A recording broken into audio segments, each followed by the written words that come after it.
a disabled teacher won £34,000 in the lottery but had his benefits cut after the government branded him a professional gambler.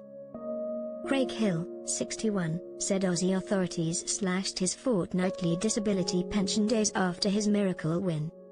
The retired teacher has his pension cut from £470 to £187 a fortnight because he was considered a professional gambler.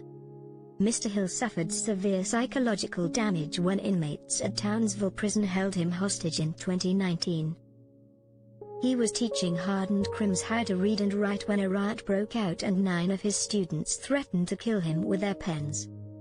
Usually they're pretty well behaved, but one of the guards thought it would be funny to tell them I was a former prison officer. And I was spying on them, he told the Daily Mail Australia. That had a pretty adverse effect. These guys are doing life for murder for a reason, they're not super bright. Mr. Hill was blocked from leaving and told that if we have to kill anyone, because you're an ex-prison officer, you'll be the first one. They then started wielding their pens like knives and threatened to stab him to death for the hour he was trapped in the classroom. A pen can do a lot of damage if you stick it in the jugular. I knew, okay, this is serious, it scared the FK out of me, he said. The 2 prison guards standing outside the room had no idea what was going on, so Mr. Hill to draw on his decades of training to survive. He talked his way out of being killed by telling the inmates that even if they were doing life for murder, and thought they had nothing to lose, that they would also be risking their own lives. The unwritten rule is that if you harm a hostage you won't get out of there alive, the cursed lottery winner said. Even though I was scared I couldn't show any fear. If you show fear they have power over you. After an hour, the inmates gave up and went back to their cells, leaving Mr. Hill unscathed.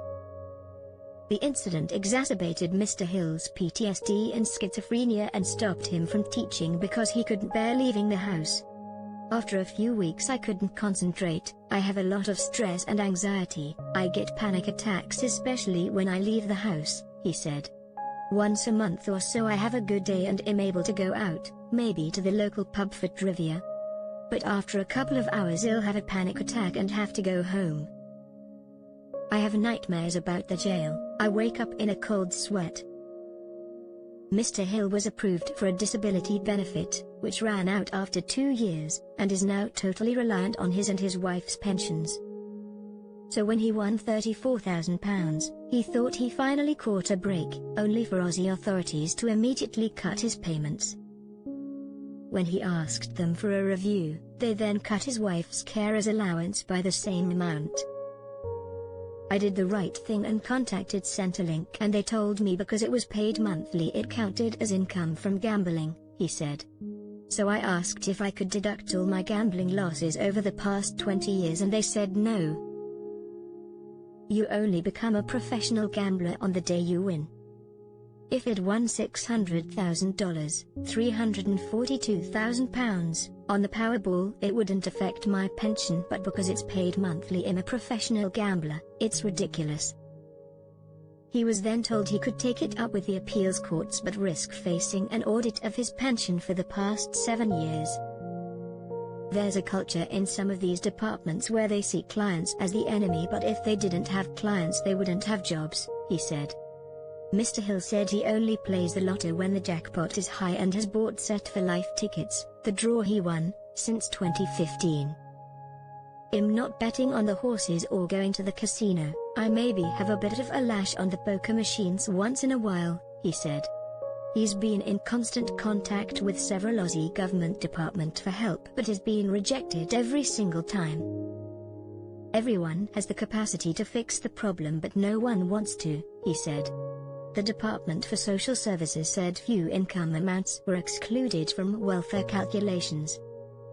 It said, lottery winnings that are received periodically, for example on a monthly basis for an indefinite length of time, are assessed as income for the period to which they relate. This is consistent with the principle of targeting assistance to those who need it most. A periodic lottery winning is an ongoing source of income which can be used for a person's own self-support.